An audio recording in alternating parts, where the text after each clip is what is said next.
Good evening, everyone, and welcome to another edition of the Overwatch All-Star Brawl 5 here at Star Esports. As always, we are in Tier 3 tournament dedicated to the Overwatch community, and we are about halfway through our current iteration of the tournament. We've got a very exciting game on our hands tonight. It's going to be Vexere actually boosted going up against Star Esports in-house team, No Use for a Name. They both find themselves in the lower bracket, so one of these two teams is going home tonight.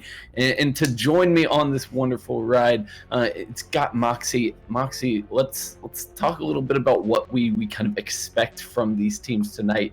What do you think our viewers at home are going to be in store for? So what I can promise is a lot of Reinhardt.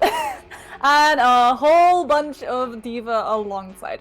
No more do we see the Sigma, no more do we see the Orisa. Well, occasionally if teams want to stick with that double shielding, but the main focus, the star of the show currently in meta, is the Rein Diva matchup. And Shy Guy, I've got to say, it's one of my favorites to watch, it's one of my favorites to play, and it's definitely one of my favorites to play against because it takes so much skill. Suddenly it's not just about hacking each other to bits until one barrier goes down and moving in to grab a kill. Suddenly it's back to that dance, that skillful precision of the mind games, of managing to bait out the enemy team, just going in with a big smuggle grin in your face and getting a 6k.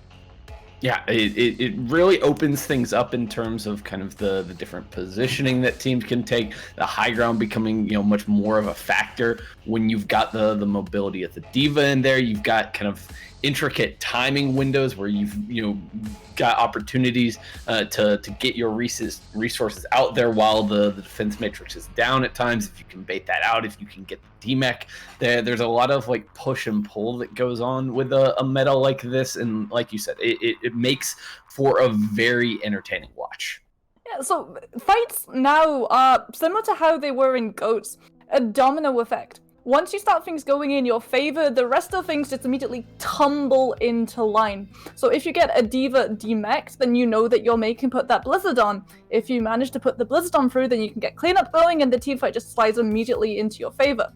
If you miss out a domino, if you don't try to nail that Diva down before the Blizzard goes in, even if you try to get that defensive wall up first and then put your ultimate in, we're seeing Divas now know that that is a play that Mei mains like to go for, and so when they see the wall, they will instinctively boost towards the Mei with defense matrix up if they're not CC'd, and Blizzard will be gone in a flash, or in a little bit of a gobble. So you do have to put the time in to make sure the plays get pulled off, and if you put the time in, the rewards are bountiful. If you don't, you are immediately punished.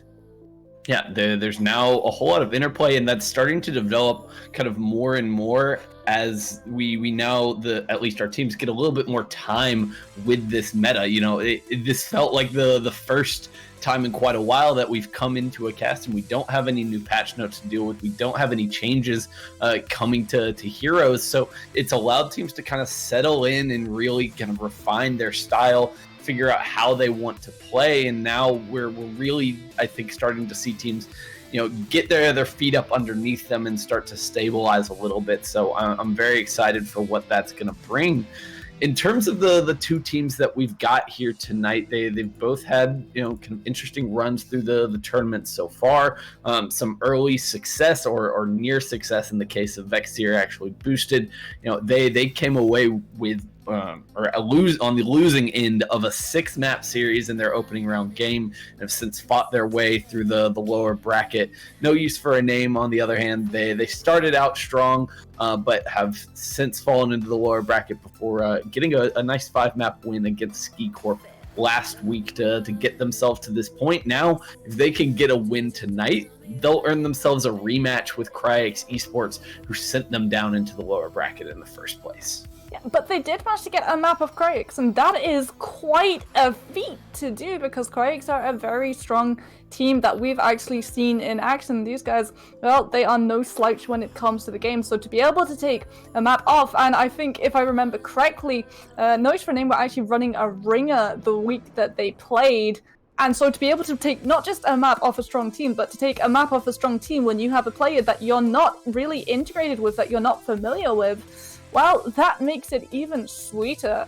They are going to be running with 2 ringers, we do know, Greg and Haxel today, not the big leagues. Haxel, this is not the Vancouver Titans. Genji descended from his god tier to bless us lowly mortals with his presence. This is a different Haxel, but I'm sure hoping to bring just as much honor to the name. Yes, I do hope so. He's got big shoes to fill, got a lot to live up to there, and he'll be making an appearance here for No Use for a Name, trying out for that DPS position for this team as they look to kind of round out the roster. So going to be exciting to see how he meshes with the team, what kind of cohesion they can build in a pretty short period of time and come in against a pretty formidable opponent in actually boosted. I'm going to be very interested to see how he slots in, especially because I was looking back through some of the VODs, and No Use so far through this tournament has really shown a propensity for going kind of outside the box when it comes to their team compositions. They like to run a lot of the dive-year setup, so there's potential for Haxel to break out that Genji. The thing that his namesake is known for could be making an appearance here tonight alongside the rest of No Use for a Name. It'll be exciting to see what they can do. But if you do want to run that Genji, you have to have the Ana in the mix. You cannot dry blade in this meta or any other meta. I'm sure any Genji who has spent more than let's be generous, let's say 2 hours in ladder play will tell you that if you go into Overwatch games at this current moment and you try to pull out a dry blade, you're just gonna get it. Like you're gonna die. There is no question about it. It is the same amount of vulnerability as a Pharah ultimate at this point, Shy Guy. You pull out that sword, it is a death sentence. It is just a question of how many people you take with you. And you do have to be so careful, because we're seeing teams like to run this Zenyatta, this Lucio, and suddenly, well, there's a horrible ultimate just standing in your way. That Transcendence, that Science Barrier waiting to ruin any DPS's day. Yes, absolutely. Like, it's kind of funny to think back to the long gone days at this point when Genjis could actually like blade unopposed. They didn't immediately get stunned up from 7 different directions. They actually had a chance to go in on their own and make something happen. Not really the case anymore. Teams have gotten a lot smarter about countering that out. They have more tools at their disposal with things like the Brigitte and the Mei being kind of in vogue right now. So there's really not a lot you can do as a solo Genji, but when you've got that Nano, things can get very, very dangerous. Doors open up for you. Teams hear the Nano Blade and they panic. And when teams panic, they are prone to making mistakes. And good Genjis, they dash up, they just take a note of where everyone around them is, and they just hop from corpse to corpse like stepping stones, just cutting through skin like butter. It is so satisfying to see, and yet so traumatizing as well to be on the opposing end of. Yes, absolutely. Nothing more kind of makes you feel more helpless in Overwatch than being a support in the backline with no peel when a Nano Blade comes through. It's just it's like, I guess I'll die now. That's the only response at that point, unless there's a big mistake coming through from the Genji on the opposite end. And anyone who is bold enough to take Haxel as their name, I don't think you're going to be so lucky as to hope for mistakes from them. Yeah, and talking of running that dive, that Genji, Oasis, the first map that we're headed off to, that is one of these maps where it can be viable, depending, and here's the thing, depending on which map it gets. So if you go to University, not so much. It can be extremely hard to pull off that dive. You want something that sticks a little bit better on the point defense, can sometimes get a little bit of mobility into the side rooms, but it is mostly going to be a slugfest.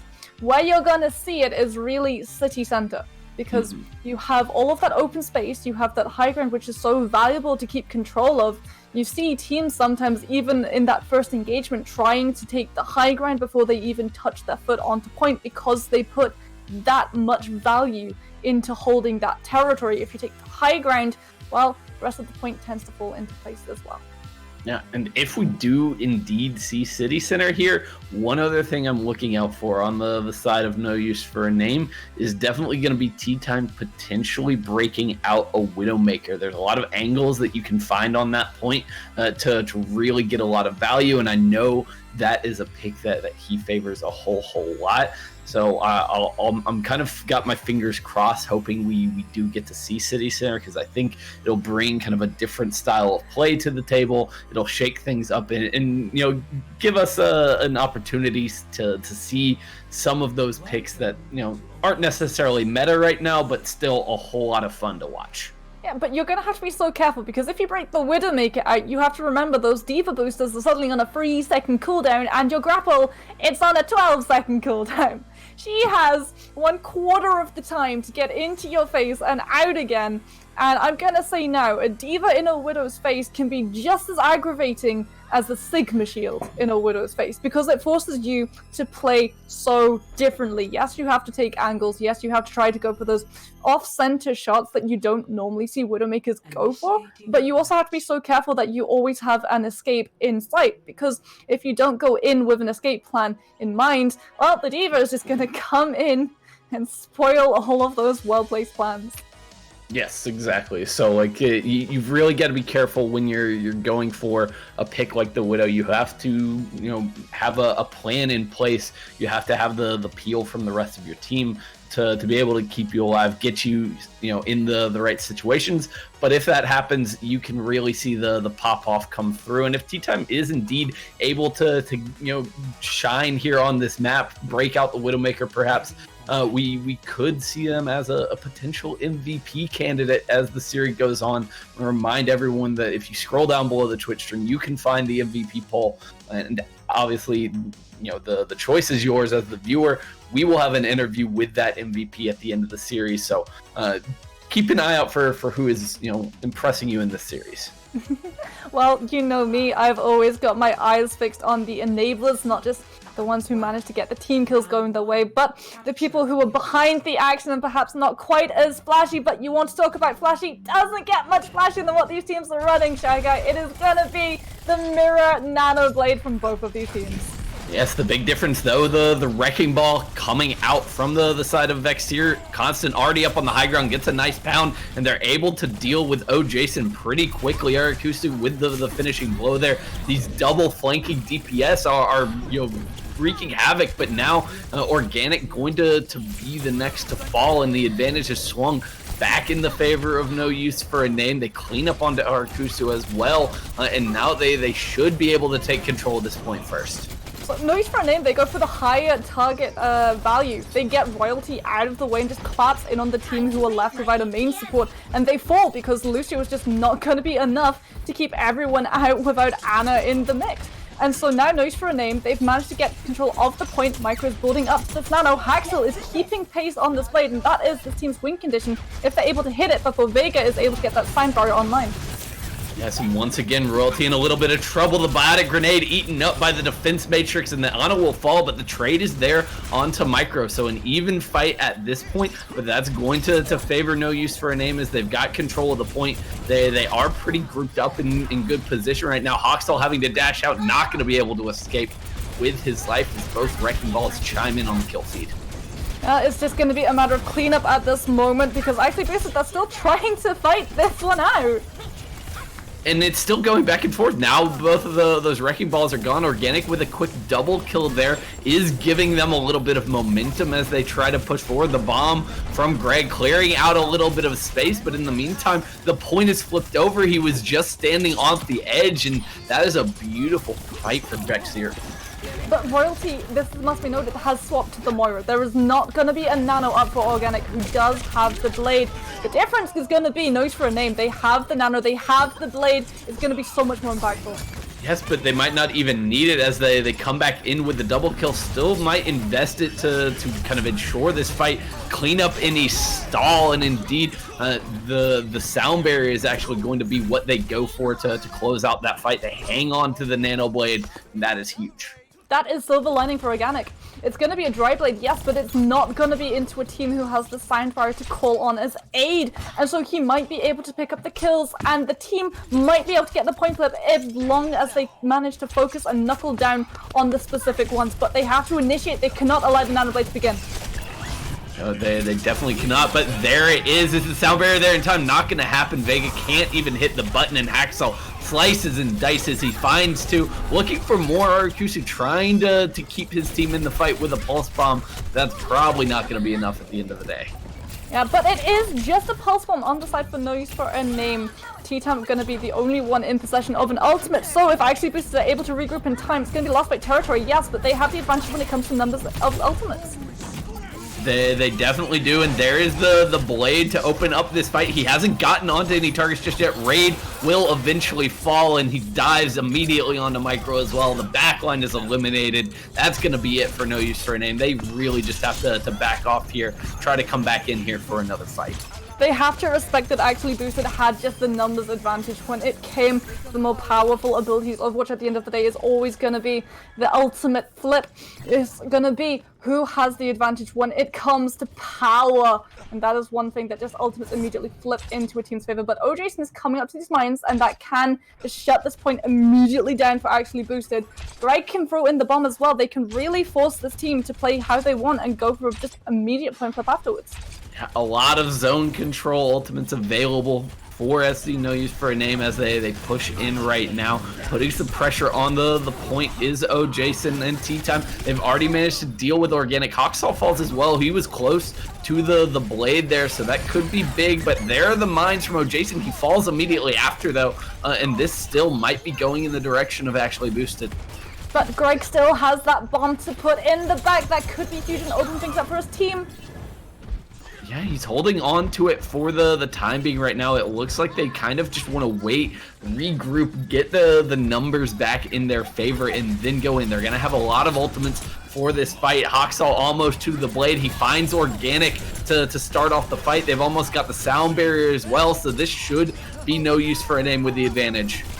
Well, it should be, but it's actually Boosted who have the advantage. The kills are going in their favor. He died mid-sound barrier. Raid goes down right as he casts the ultimate, and he can't get it off, and that might just be what actually Boosted need to come up with the win. Hawksaw trying to pull off the blade in a bit of desperation, but he's hacked up. He can't find any targets. Organic with the swap to Sombra shuts it down. Well, that should be the Soundbar coming through, but actually Boosted, they're still in this one, Shy Guy. They've got the Coalescence going, sustainability on their side. Yeah, I think this fight should be there. They're trying to clean up the last few members of No Use for a Name on the point right now. They're grouped up, everything going in the direction of actually Boosted. They get the DMEC onto Greg. That's a lot of the sustainability. It's a lot of the beef off the point now. No Use for a Name just trying to keep this going desperately. Well, it's gonna be desperate times. T-Time does have the bomb. Micro can pop the Coalescence, but I don't know if it's gonna be enough to pull things back. Jason stayed alive for a long time, but he does finally fall right before the Coalescence comes in. That bomb deals with Hawksaw, and now it's just Micro trying to keep this one going. He's outnumbered, but he's doing work. He's in a Moira duel now, trying to save his team. He's got some backup on his side in the form of the Diva Greg in the fight now, but that EMP just might finish things off. Might, but you might have spoken just a little bit too soon. Shy Guy, this fight is still going. The point flip comes through. Oh no! For a name, pick up that first round. Oh my gosh. That final fight is just insane there. Organic coming in with the EMP. That's normally kind of the signal. That's the bar turning on the lights at the end of the night and everybody go home. But in this case, no use for a name. They stick it out. They force Vexere off of the point. They're able to come up with a hard-fought win there on City Center. But I mean, I have to applaud Vex's ingenuity to put the Sombra into the play. Because they know that the Genji's got Blade, they know that they don't have a sound barrier to stave it off. What are you gonna do? Well, you're gonna make sure the Genji just isn't able to pull the sword out of his holder for some reason, because that's what happens when a Genji gets hacked out. He completely forgets how to pull a sword from its sheath. Yeah, that was a really intelligent play, but no match for the hero plays coming out of the Moira of all players. The Ana nade is going to put Jason very, very low. He will fall, constant picking that one up. And that is this first fight pretty much done and dusted. Tea Time does get a nice pick there towards the tail end, but I'm not sure that No Use for a Name can really attempt to fight this without their main tank. Yeah, the Lucian will be able to get back just a little bit faster, and you're actually seeing Boosted try to move just a little further back, so if they do need to disengage, they can get cleanly away without losing people in rotation. Indeed, but now it's going to be constant hit by the Bionade this time around and will be dealt with. So far, that's been the deciding factor in these first two fights. No Use for a Name with the quick retake. But you're seeing Cash try to get a little bit of that stagger going, eke out as much point control as they can. Royalty is hopping on, trying to think small forward. Sadly, it will not be enough, but we have a couple of ultimates coming online, Tiger, and that's when these fights really start going, well, a little bit crazy, because Micro and Royalty both have these nanos, and they're gonna be going onto those Reinhardts. Shadows are gonna be built up in a matter of split seconds, and the McCrees are gonna have Deadeye for that lovely juicy cleanup. Absolutely. So let's see what the other approach is going to be. It's going to be both Rhines indeed getting those nano boosts, but Tea Time from the back with the Deadeye finds the pick onto Royalty, and without the Ana, it's going to be tough to stick around in this fight. Still, Arakusu trying to keep this going. He launches the Deadeye, but it drops out of it to flashbang. Micro gets the kill there, and this one's just going back and forth. The bomb now committed by Greg to at least buy some time, but I don't know that they have much hope of winning this fight.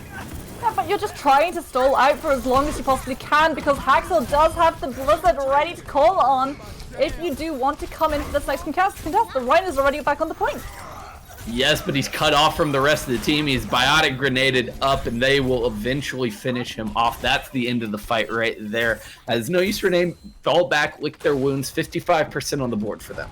So both of these teams have to respect the Mei now. The two Blizzards are in play, and the Divas have to be so careful about keeping a hold of their mechs, because yes, the Lucius will have sound barrier, but it can be pulled and baited out extremely easily if one team goes a little bit too aggressive. No, absolutely. So we'll see what the approach is here. Oh, Jason in through the choke. A nice block on the Earth Shatter. Saves Tea Time, saves the rest of the team. And now that's a lot of ults committed on both sides. The Blizzards are out. No one finding any kills just yet, but Tea Time will be the first to fall. He's traded back, though, immediately as No Use push onto the point. They've gotten Vexere a little bit split up. Some of them on the high ground, some of them backing off on the retreat, and it doesn't work out in their favor.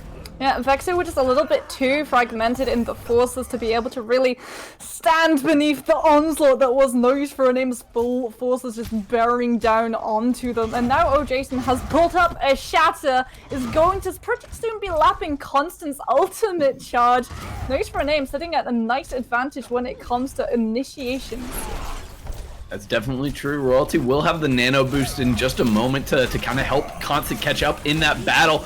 But the first is going to go on to Jason. The biotic grenade again from Micro sets up that immediate kill. He's got the nano. He's pushing forward. No fear from the Reinhardt. Anti-nade in this meta is just that mark of death. Vega will take Jason out with him. So he used the shatter. What was that? No one knows. It's an assert your dominance on the Lucio Shadow that doesn't quite work out, but it's the final fight, and Tea Time and Haxel both have two things that can finish this one immediately. Oh, that wall is beautiful, and the backlines just stops any retreat coming out from Haxel and Tea Time. They cannot get away. The Nano Cowboy finishes them off, and now we're in a situation where this is realistically going to come down to this last fight.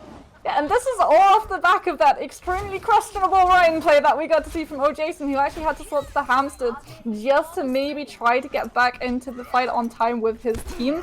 Is heading towards that last fight territory. The Blizzard and Deadeye as cleanup are both in play for both of these teams. The Lucius will not have access to the sign barrier, so it all comes down to the Diva. One of these is able to get that eat on. It's an immediate advantage to that team. Okay, the bomb is out now for Greg. That's an opportunity for Haxel to throw that one in. He gets it off before it can be eaten up, but Raid, the first of all here, was approaching that sound barrier. That could be big. Organic chiming in with a triple kill now, and everything going in the way of actually boosted in this fight. They'll get the cleanup onto Greg, and they will even things up here on Oasis. It looks like we're headed for a very close series. And I cannot wait, because this is just so nice to see. The Maze holding on to the Blizzards until they know that the D.Va just isn't around to try to deny that ultimate. So many times I see teams at this moment just go, yeah, I mean, D.Va hasn't really been a thing for the past couple of months, so maybe people have forgotten how to press buttons, but no, I'm sorry, it doesn't quite work out like that in Overwatch. No. Sometimes people have forgotten how to play around the D.Va, have forgotten how to avoid getting their ultimates eaten. But for the most part, the D.Va players, let's remember, D.Va was meta forever until 6 months ago. D.Va was just permanently meta for the most part. So I don't think players are having a hard time adjusting, getting back on what for a long time was kind of like the only thing that off-tank players ever played. Well, Haxel is going to have a little bit of a tough time accustomed to this McCree that is going to be just looking to flashbang him already almost halfway up to that Deadeye, doing so much damage. Yeah, the dive here is interesting, especially with how passively No Use are kind of playing this right now. They're taking position on the point. They're waiting for actually Boosted to kind of show their faces up on the high ground, and they're trying to just get the first cap before the contest comes in. The Reinhardt drops, and they charge to the high ground. Haxel with the deflect on the Deadeye opens things up, but still might be going against them. T-Time trying his best to wreak havoc in the backlines, but just difficult to find the angles right now. Constant in a bit of trouble, goes for the desperation pin, but not gonna make it out alive. Lovely sleep onto Vega as well to make sure the Lucio just cannot get to his team's aid. And that opens things up for Noise for a Name. They've got Micro, who's managed to build up this nano that can just go straight on to OJason, who doesn't really even need to pop the Primal. If he won't even have the Primal, we'll use it to build up the Primal, because you do the most damage when you're nanoed as Winston without popping ultimate. Haxel is approaching the blade, however, but you don't really have to worry about it being a dry blade because Vega is too far away from the Sign Barrier to carry. Interesting to see Constant swapping over to the Winston here. The rest of his team comp really sticking with that standard, but he just wants to shut Haxel down as much as possible. The Genji going to get the nano, now has the blade ready to go and will unsheath it. Going in the backline, trying to find his targets. Vega will eventually fall, and the damage has been done. I mean, it's not a flashy, shiny blade that Genjis really do like to see, but it's enough to send actually Boosted into a little bit of a panic and allow Noise for a Name to just manage to capitalize on the chaos that ensues as the Genji just goes through the team. He only picks up the 1 kill, but his teammates, well, they pick up the rest. And with a couple of ultimates on their side, they should be picking up this next team fight, Shy Guy, because a little bit of a whole team composition swap almost comes out from actually Boosted. They're just going to be building ultimates up in this first fight. Yeah, I don't really get why they waited so long to do this. If they were going to make this swap, it should have happened earlier, as now they're in a severe hole. They've got to be winning these fights, but they're pushing right into the sound barrier. It hits onto everybody on the side of No Use, and they're just cleaning up in these tight quarters. They've got the sustained advantage. They've got the kills going their direction, and they're off to a commanding lead. And they only had to put in the 1 ultimate because they knew that they didn't have anything really to worry about when it came to that long overdriven fight. They just need to put the Sign Barrier in that allows themselves to go aggressively. Now Haxel has built up another, but T-Time gets the absolute failing pulse bomb onto 2 from actually Boosted, and it's gonna take them into a fight on the over contest path with 4 versus 6. And they'll probably be able to get a couple of these eliminations before that sound barrier is back. Vega does make it in time, coming in with the rollout to give his team the boost they need. Constant with the double kill in the back is trying to bring his team in this fight, but No Use for a Name want to end it here, and now they commit ultimates of their own, but it's not going in their favor right now. Well, it is. If Raid has anything to say about it, gets the loop onto Vega. Haxel has built up the blade. They just need to keep a hold of it for this next fight, because they're in this wonderful place, Shy Guy. They just need to win that last one. Oh no, Haxel he's going for it, and he does it! He clears them off the point. It was just Constant there keeping the contest going. They realize they can get that 1 kill and end things. Haxel shuts it down. It's a gamble though, because you know that yes, you're putting a blade in, and yes, you are probably gonna get that team fight going in your favor.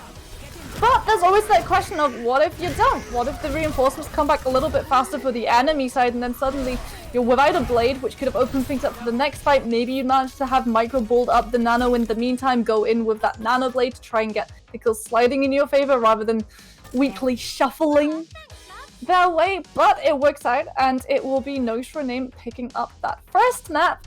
And something that we don't really get to see that often because it's normally the Rhine the Rhine Diva that is center stage currently. Winston's getting a little bit of love in Shy Guy. Knowing I love you, it. I love I'm it. sure It's you're great. excited. I gotta say, I'm not so sure that this isn't the real Hawksall in this game right now, because that was a very Vancouver Titans play right there. You know, down in numbers, a fight that by all means, like, you should, most of the time the smart play is to like back off, regroup, and come back in with all your resources. But no, they just press the W key. They realize they've got an opening, and they just plow right through it.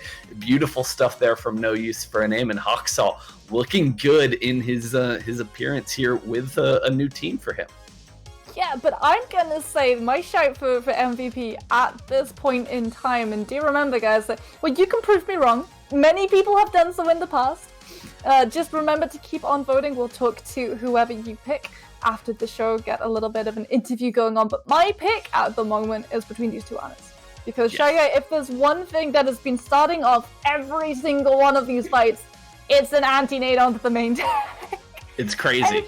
Every single time, it seems, even though Defense Matrix is back and in the game and very much one of the strongest non-ultimate abilities going around right now and can deny anti-nades entirely, somehow both of those rounds are still ending up stained purple.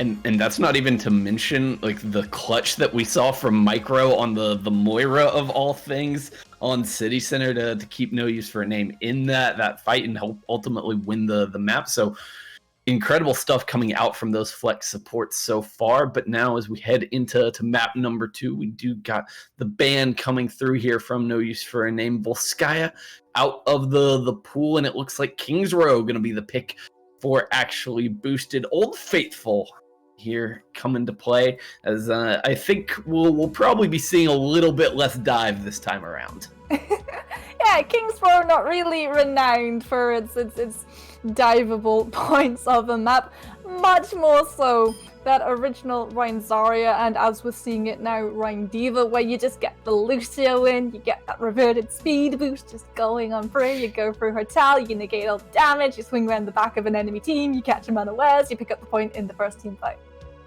And I think this pick makes a whole lot of sense here for actually boosted if we think about what we saw there on Oasis. Not only No Use for a Name, consistently going back to those divier setups, but also just the one point that actually boosted was able to get the win on was University, which plays very similarly to King's Row.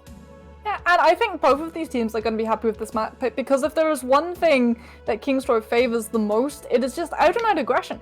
There are so many places, there are so many positions of this map where you can just go, well, a little bit crazy when it comes to tank play, to DPS play. I think we've all been back-shattered by a Reinhardt at some point in our Overwatch careers on some point of this map. Like, the amount of routes that you can go around, yes, there are those chokes where the payload can just come to a very slow, almost completely dead end stop, but you have some high ground routes. It always feels very much like when it's an advantage for another side, it offers an alternative route for the opposing end. Yeah, I love the maps like King's Row, where, like you're talking about, you've got a lot of different pathing options. You've got a lot of different ways to approach the point. It feels like a nice change of pace over some of the maps where you're really kind of ramming your head against a single choke point for the entirety of the map. So I do like the creativity that King's Row can bring to the table, and it's going to be fascinating to see if either of these teams really want to change things up. I don't expect a lot of outside the box picks here. It's going to be that Rhine Diva on the front line, May always in the mix. You could see something like a Reaper if you really wanted to, but both of these teams seem fully content to just kind of roll with the McCree. Well, McCree is just Old Faithful. I think is the best way to describe him. He's good on the DPS, he is good on the shield break. Deadeye can be very powerful if used for that zoning ability to force the team into playing into a specific position that you want them towards. You can like herd them a little bit like a sheepdog around some sheep or cattle, just into the jaws of death, but it will be that Mei. Really, you do just see her coming into so much play just because those walls perfectly sized for those chokes. Yeah, absolutely. But so far, Vexere actually boosted, able to make their way into the hotel. That wall from Hoxel not really catching anyone off guard. And so far, no use for a name, giving up a lot of ground in this fight. They've already lost the shield there for Jason, but he's still up, still alive, still able to keep this going. And they get a nice wall there. Hoxel isolates Constant, and they collapse immediately. Vexere just weren't able to get the aggression that they wanted because Cash just fell too low. The Diva almost lost the mech. Almost immediately as soon as that fight starts and knows for a name, they see that, they collapse in on it, they take full advantage, and Organic is gonna get staggered out. Vexere gonna be waiting around spawn just a little bit longer, but they can't afford to wait too long. Tea Time is gonna have this Deadeye up before they're even ready for it. They have nothing besides this defense matrix to try and live this one through. And you even potentially have a nano boost from Micro on it if you want to go for something like the Electric Cowboy combo here. Is now once again the wall divides actually boosted, and Tea Time gonna capitalize. It gets a couple of shots off with the Deadeye. Constant falls, and once again that's some easy cleanup for the defenders. But Vexere, they're just building up to the real fight at this point. Little small eco pushes. Rixu is going to get taken down, but 2% away from the Deadeye, so you're not really too upset with that one. Royalty does have the nano, but Micro has kept a hold of theirs. We saw it before go on to the Rhines to initiate things. I'm sure that it's going to be going on to those Rhines once again. They need to open things up. And, well, the nano Rhine is going to be something that every team just runs straight away from. Okay, attempt number 3 here for actually boosted. They immediately throw out the nano onto the McCree. Arakusu can't find anything with his Deadeye, but now the Blizzard in the hotel is going to be kited back, but still Micro falls on the retreat. Constant getting frozen up though, and Shattered is going to give no use for a name an opportunity to get back in this fight, and they'll seize it. Tea Time coming up with the big kills. Oh, the shadow was beautifully played. They wait for Constant to be CC'd out of action, and Jason just brings the hammer crashing down, and all the heads have actually boosted. It was such a beautiful play, and immediately just puts this Rhine so far up in my esteem. And now they've been holding on to this point for so long. They've got ultimates, they've got the Blizzard. Organic used theirs. This is the fight-winning ultimate. No for name can just close things down already. Oh, and once again, the Deadeye gonna catch them off the wall, sets it up beautifully again. Tea Time knocks them down, double kill there for the McCree, and the ult economy on the side of No Use for a Name has just been perfect so far. They have used a Deadeye, an Earthshatter, and another Deadeye. That's it. That's the only ults they've used. Textbook, and it means that when it comes to this 50-second countdown for Vexere to get that last final tick, they're going to be walking into so many things that can just immediately take them back to spawn, and they've only got a bomb and a Sign Barrier to deal with them. Oh, and there is the bomb immediately out from Greg. The pin just a little bit too late for Constant to fall, but it doesn't even matter. Oh, Jason cleans up that kill. The Blizzard on the point is buying some space. An interesting self-destruct committed there from Cash in this fight. Could have tried to hang on to that, but will be able to escape to the Mega Health Pack. That is huge. Will give Vexere an opportunity to recontest. Yeah, especially with Vega having the Sign Bar. In fact, they've got both of those support ultimates. They just need to hold on for Organic to get that last little percentage of Blizzard. Okay, they're going all in. The Deadeye now will take out Raid, and that should be the opening that they needed. The Sound Barrier gone for No Use for a Name. Jason has fallen just short of his Earthshatter. They can't get that one off. Constant will, though, gets the double kill off the back of that. Vega cleaning it up on the Hoxall, and Tea Time not going to be able to do much on his own. They're breathing a big sigh of relief. They really are. They waited until the final hour to really clean things up for A, and now they're going to be trying to push on forward. Organic is going to swap back on to the Mei. Had a little bit of a dabble with the Doomfist, but will be going back to that must-pick DPS, because the best counter to a Mei is always going to be well, a May of your own. Vexere, they can afford to get a little bit of free real estate on this payload. Vega does have that sign by, but he's not currently with the tanks, so they will just use that speed boost to disengage safely. Gonna be respecting the fact that Noise for a Name do have that advantage when it comes to ultimate. Yeah, and they're going to kick it off with the Deadeye once again. T-Tom not finding anything this time around, has been great with that, but the Shatter coming in is going to lay down one. The kill's not quite there yet, but there they are. Raid chiming in onto Royalty, and once again, Constant cut off from his team. And once again, the anti-nades are just a death bell for the enemy. Well, what's going to be ringing just a little bit more morbidly for Vexere is the fact that Haxel has a Blizzard and Greg has a bomb. Normally you get to see that Shatter bomb combo, but, well, I pitch to you now something that has just as devastating an effect. What is gonna just immediately explode everybody? 6 people caught up and frozen, unable to move or lift a Rhine Shield to save them. Okay, there's the wall. There is the Blizzard in the back, not eaten up, but no freezes coming in off the back of that immediately. Royalty Snow isolated from the rest of the team, split off by that wall, will fall, and now there's still a little bit of fight here in actually boosted. They've got the tanks and Vega stuck here in the alleyway, but Constant frozen up. Haxel wreaking havoc right now on this May and turning back towards the cart. So Vexere have to be so careful when it comes to this next approach. They can't really go for those small, close woven street spaces because the defense will always have the advantage when it comes to that one, especially if you've got a May. You're constantly looking for those walls. You know that the main tank is going to be separated if the enemy gets the choice. Royalty does have the nano, Constant does have the shatter, but you're going to have to watch out for the counterplay coming from Jason, who'll have one of his own up shortly too.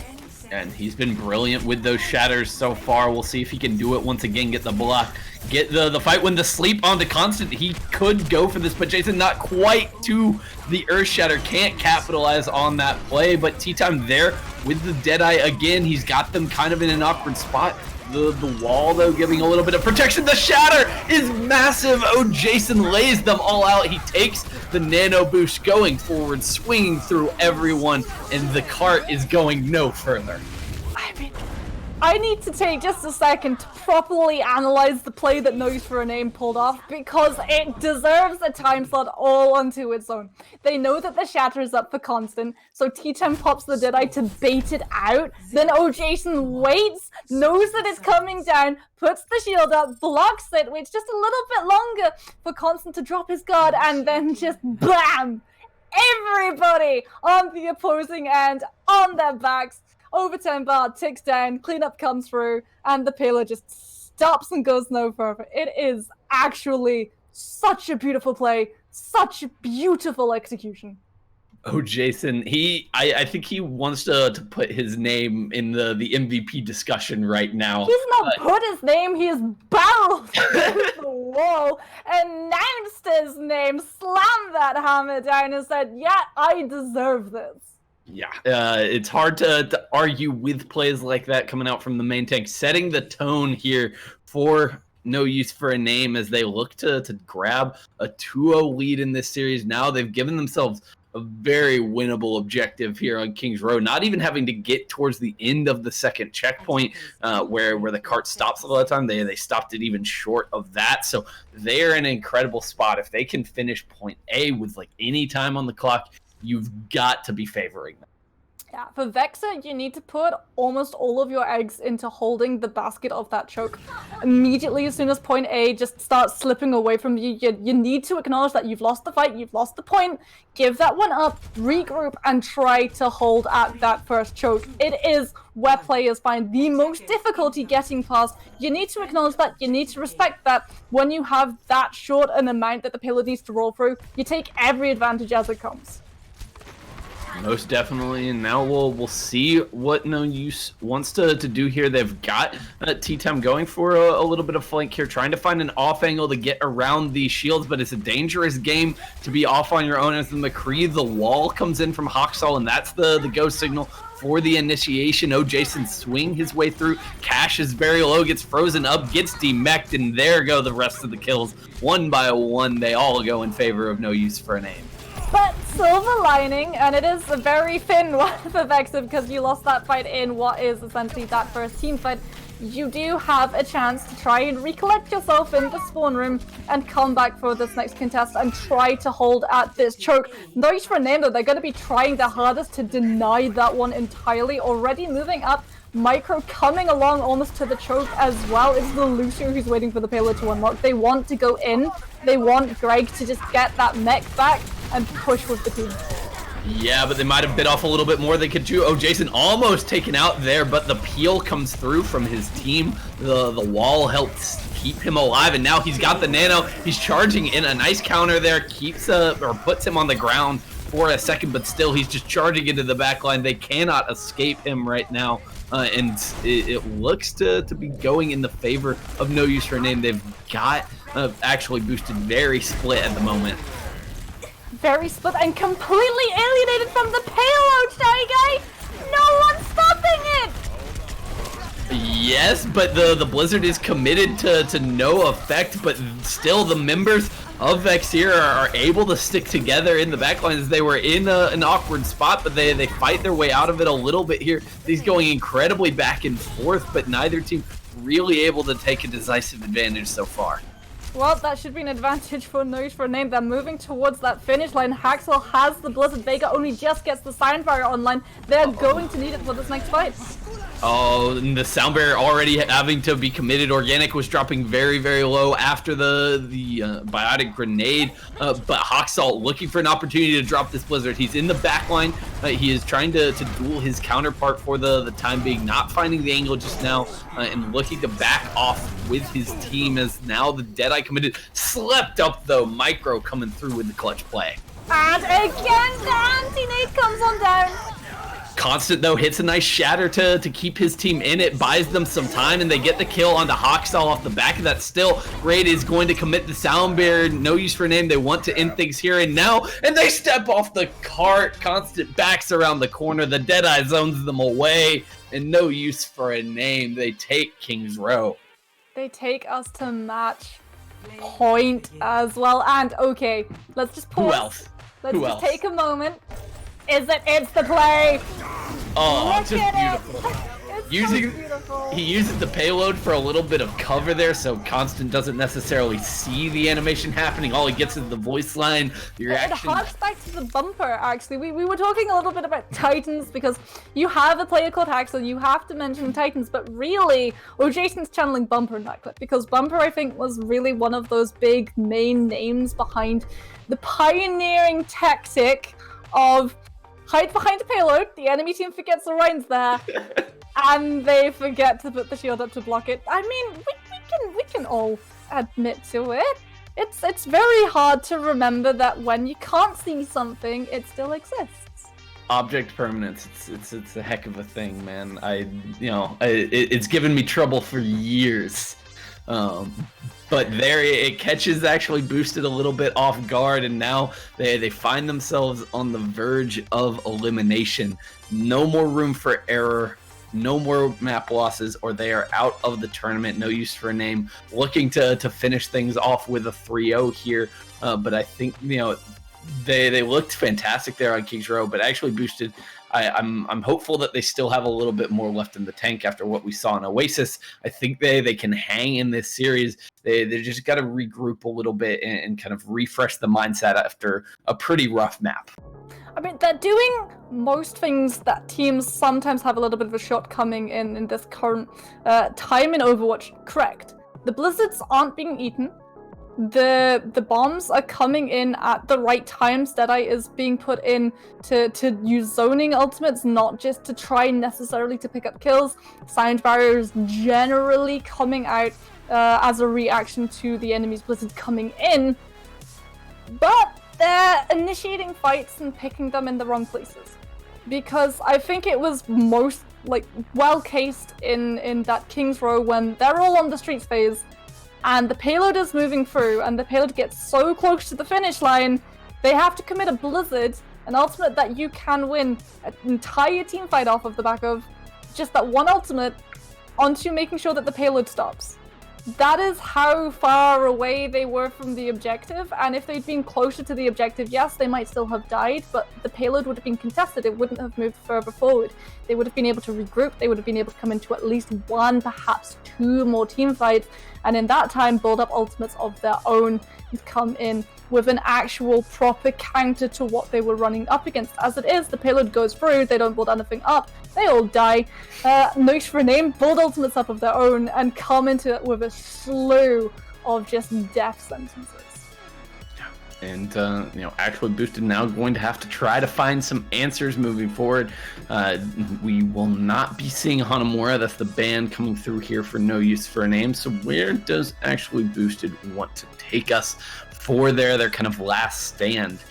Here they've got to choose a map. Can't obviously be going to either Volsky or Hanamura. Can't be going to another hybrid map. So we'll be seeing Escort, potentially a third or a different assault map if they so choose, or we could be headed back to Control if that's the choice for them. I mean, Oasis was like where they've looked best so far, at least in the two maps we've seen so far. So, maybe Control is their forte, I guess. I've got my fingers crossed that we're going to be seeing something which is a little favorite of, a little known DPS who has probably one of the most impactful ultimates in the game, and that is Sombra. We got a little bit of a Sombra tease in Oasis when there was the very quick Sombra swap to just try to counter that blade and just not allow it to even come out in the first place. But Sombra can be extremely strong because everyone talks about how Blizzard is the ultimate that wins the team fight without anything else being needed to put in. EMP is along the same vein. You brought up an EMP, you win the fight.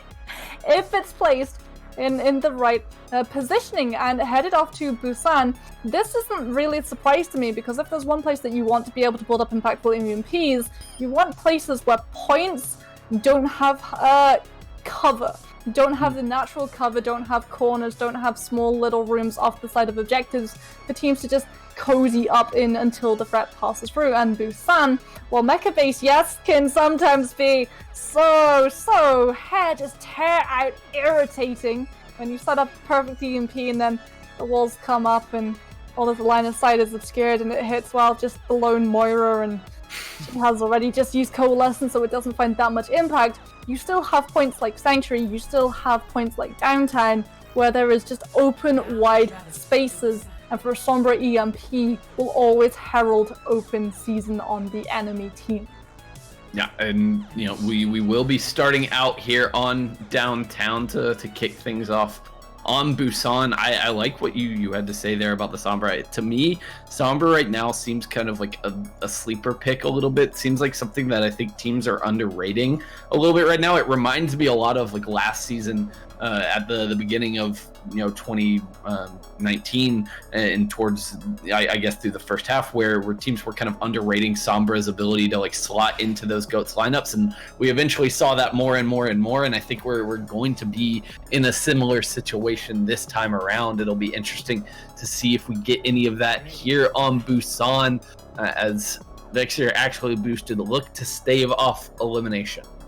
Yeah, and I think you also get to see quite a lot of other DPS coming into play, because it is always a question now where it's just what slots in next to that Mei, because the Mei is just the must pick and everything else is just that second question, what is going to be coming alongside her. You mentioned that one particular DPS was favored by one particular player, and as the teams come out of the spawn rooms, we can talk about it. Tea Time is going to be picking up the Widow Mantle, and Shy Guy, I get to feel a little smug inside because Organic is rolling out in the Sombra.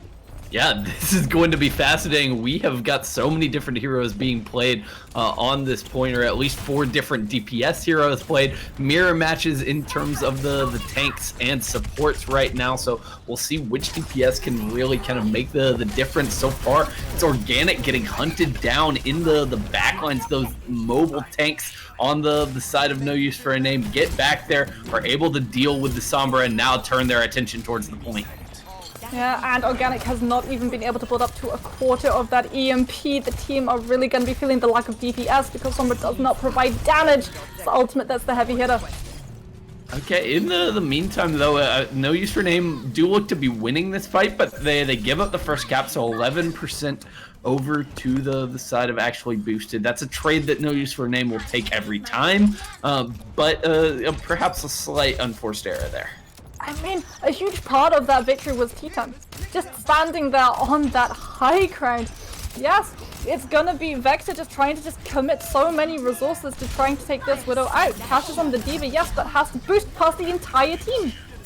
Oh, and it just leaves Royalty, kind of out in the open. Tea Time able to take pot shots unopposed right now. Really no pressure being put on the Widow for the time being. Now he's dropping down, trying to find an angle onto the point so they can keep control of it.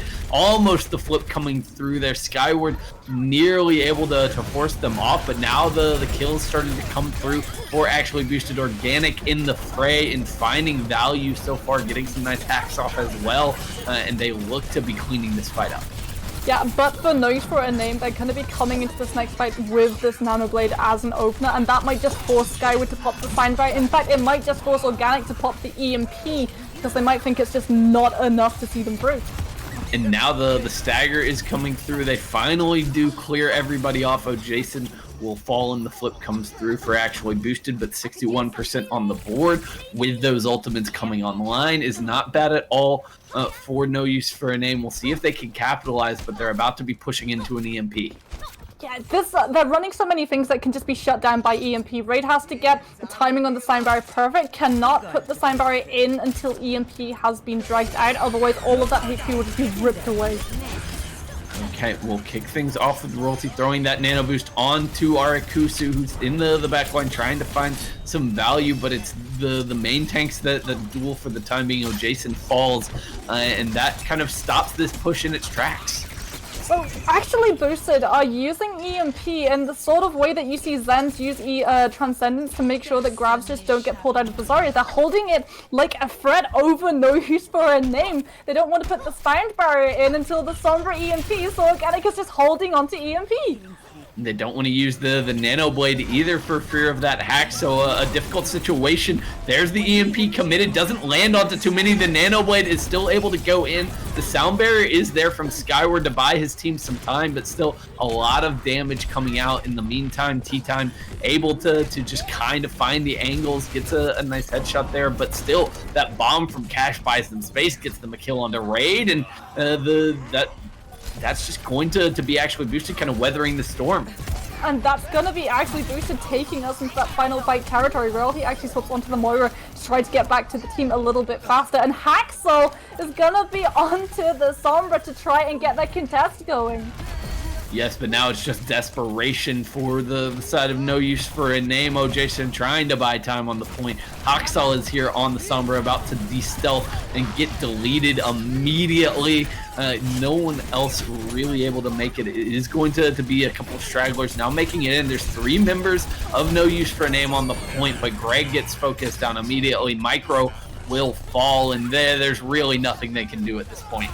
Yeah, they're not buying any time for any useful ultimate. They don't have a Blizzard in their pocket. They're not trying to just keep throwing themselves on the point until the Mei gets there. So it is just delaying the inevitable at this moment. And I'm not going to say that Vexere look the strongest when they're running the Sombra, but I'm strongly gonna imply it. As soon as Organic came out on that pick, you saw that it immediately changed up the way this team played, and it immediately changed up the way the opponent played around them. When a Sombra is in the game, the D.Va has to be so careful, because she cannot be away from the support for too long, because the Sombra will just see easy pickings and take an Ana out of the fight prematurely. But she can't be caught out by the Sombra herself, because D.Va is just a walking hitbox. It is just an EMP ultimate farm for a Sombra, although we're not going to be seeing any more Sombra. Organic going to be back into that Mei, putting their faith into the Blizzard. Understandable here on mecha base. Neither team really going outside the box. The meta composition very at home on this point, but Arikusu gets a nice stun onto Jason, able to pick up Raid immediately after, but Constant has fallen in the meantime. No main tank here for the side of actually boosted, means that they can't try to chase down any more kills.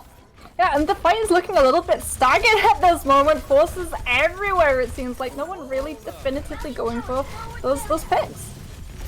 So now it's just kind of rotating the point here for both teams.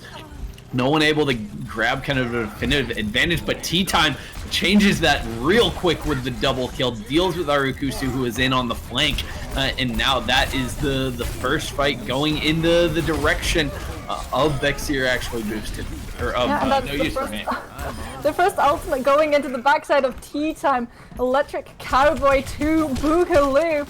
Gonna be charging up that Deadeye and having it online for when Vexere come a-calling. They do have a Blizzard to open things up, but Haxel has one of his own, and the team has the cleanup that Vexere just simply do not have access to.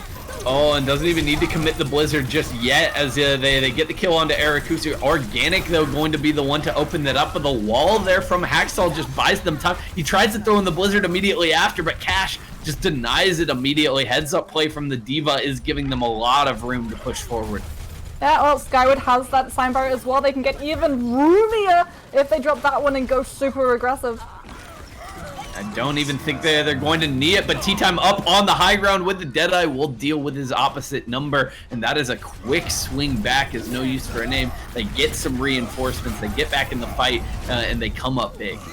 And again, we're seeing this little issue that Vexere sometimes have, putting in ultimates when the fight has ultimately been lost. You're actually going to see Constant try to get a little bit towards that point, just turn tail and nope out of that situation. A wise call, I would say. Orion alone is Orion dead most of the time. Gets back to his team, does have the shatter. We might get to see a little bit more of these mind games. Oh, Jason came out on top before. Constant is going to be looking to even out that score. Yeah, and that does a number on the ult economy for Vexere as they try to push in here. They're behind or tied in nearly every ultimate. The sound barrier is committed, keep everyone alive, but that biotic grenade onto O. Jason is massive. Constant hit with one as well, but able to survive for the time being. Eventually will fall, and we've got a bit of an even fight at the moment.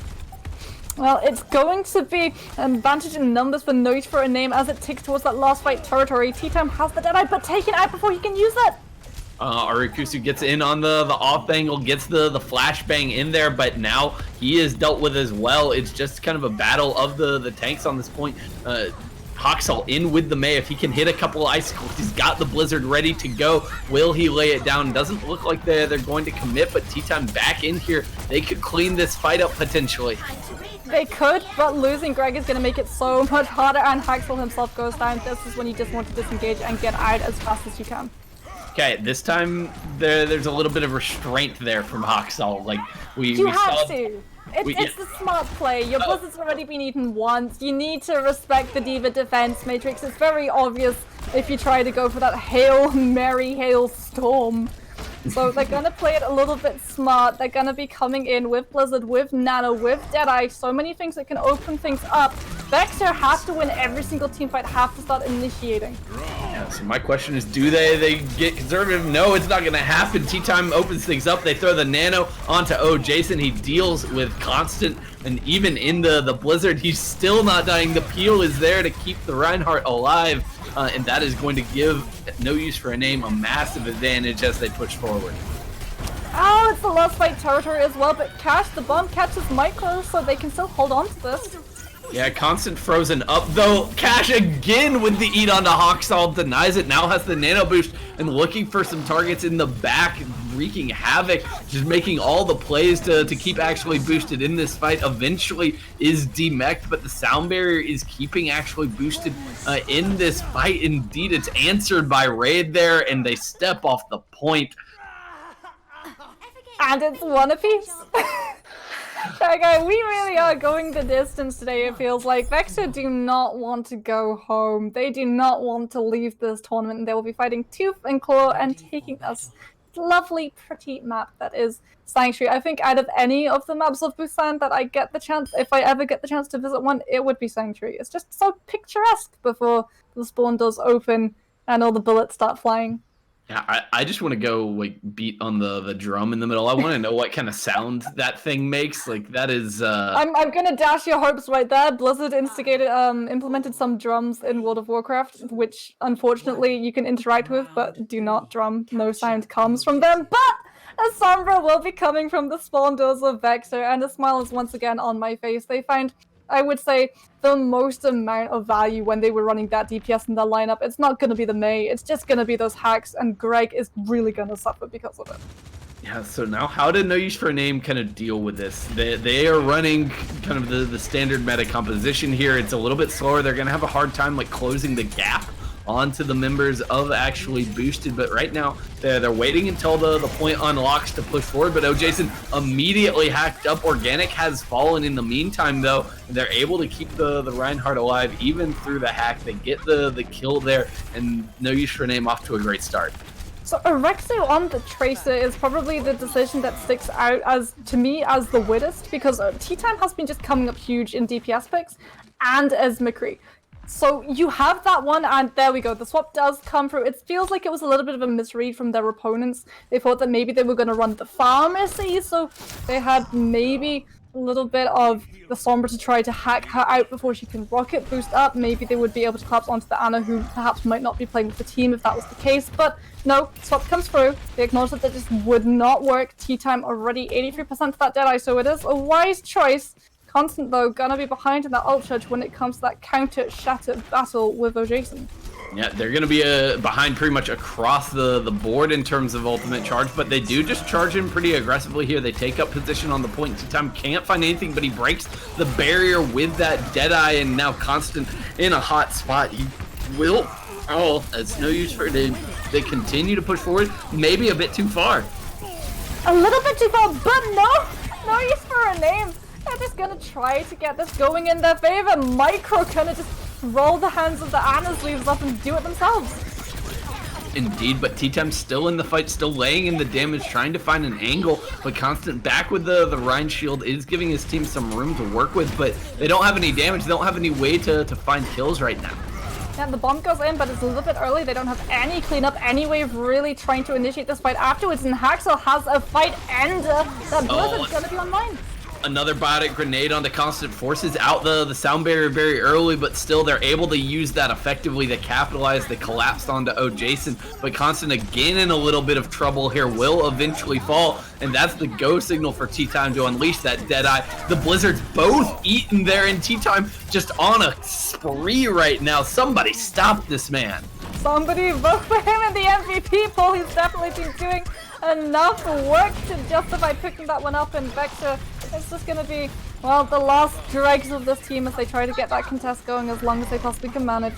Yeah, and there's going to be no more contest here. The victory shatter there for Jason finishes things off. But my God, Tea Time in that final fight just goes absolutely insane. Shuts it down. He is done with the games, and I think we're gonna get another look at it here potentially as we see the winning moment here for No Use for a Name. Yeah, this is not Tea Time, this is pure show time.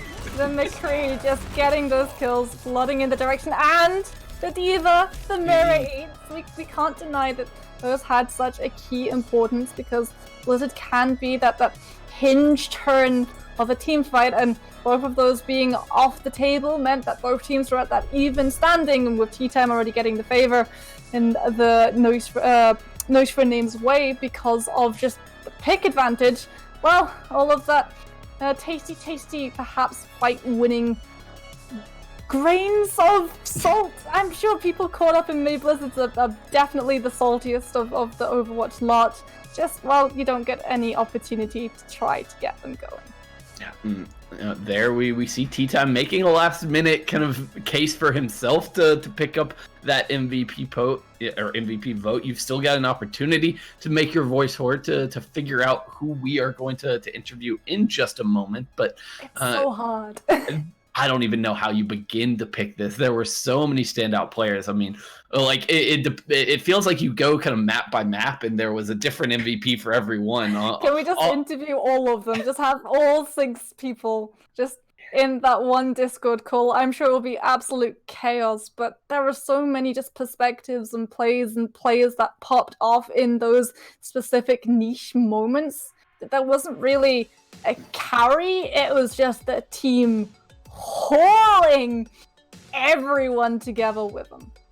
Yeah, No Use for a Name, really impressive here tonight. They showed off, I want to say, just like a fantastic flexibility and a versatility in the way that they approached the game. Like they were totally willing to go off script to run those dive-year compositions. They had a lot of success with that on Oasis, but at the same time, they were fully capable of just executing properly on the meta composition and ramming it down your throats. And that is what I love to see. A team that can do both really gives themselves a huge advantage. So it's not often that we get to cast a game where both teams that we see are flexible in picks, but actually Boosted, well, they did the same. They tried to go for some wackier out there combinations. I got to see the Sombra, something that always puts a smile on my face because it is one of my favorite DPSs to see out and about and annoying the support lineup when I'm not numbered amongst them. We got to see a little bit of just sheer chaos, and I mean Cash on the D.Va getting the eats. If there was any moment that really opened things up for the team, it was the D.Va. I counted 3 Blizzard eats from Cash. Just on Busan. Just on Busan. Literally only on Busan. That was when Cash started seeing the tick that Haxel had, that so many Mei players have. Wallop first, Blizzard after. Yeah, fantastic stuff there from Cash. Not enough to kind of bring his team back into the series, not enough to ultimately get the win, but some excellent performances there on actually Boosted as well. They put up a good fight during the series. I mean, both of those control maps went right down to the wire, were incredibly close. It could have easily gone either way, but No Username able to edge things out. They come away with the 3-0, and that means that they are going to get an opportunity now to get a little bit of revenge. They were sent down into the lower bracket by Cryax Esports earlier. That matchup will be coming in a little while, in just a couple of days. So that one should be very, very fun to watch. That is gonna be one for the books, I'm sure. Everyone loves a little bit of the revenge story, Shy Guy. I can say myself, a little bit partial to it. You root for the underdog. In every anime that there is, the hero gets beaten up by the villain, goes back, gets powerful, gets the power of friendship and nakama and training montages, and comes back stronger and better and just beats that villain into the ground. Indeed, and we'll see if No Username have an opportunity to do that. But before we get to that, we'll now move into our post-game interview. We're going to be joined now by Raid, the winner of that viewers MVP poll. So first off, congratulations on the victory and congrats on the MVP, Raid. Thank you very much. I appreciate it. Definitely wasn't expecting the MVP at all. Yeah, I mean, it's kind of rare to I guess see our main supports coming away with the recognition from the fans, but you get it here tonight. So I'm sure that's a good feeling for you. Oh, it's a great feeling. It's definitely a great feeling after just the performance in the match, not just of myself but of the team. Coming back elated, to say the least. So let's talk a little bit about kind of how this match went, and specifically I want to talk to you about a couple of players who came in and kind of made a mark here in this series, despite not being like full members of the team, just at coming in on trials. We had Greg and Hoxall coming in. How was it playing with those guys, and how do you think that kind of you were able to establish such good cohesion on a pretty limited time scale? Both of them are really, really skilled individually. And then I heard you guys were talking about, your anime protagonists before, getting stronger in training. And I honestly think that the fact that we meshed as a team, just as our personalities individually, that helped a lot. We got used to each other's play styles. We didn't get mad at each other when we didn't know how each other played. And so the fact that we took the patience to kind of sit down in that small allotted time frame to really understand how each other played really helped. And I mean, there was one specific moment which I think stood out for me, where we both questioned it, and I think Shaka knows exactly which moment I'm headed towards right now.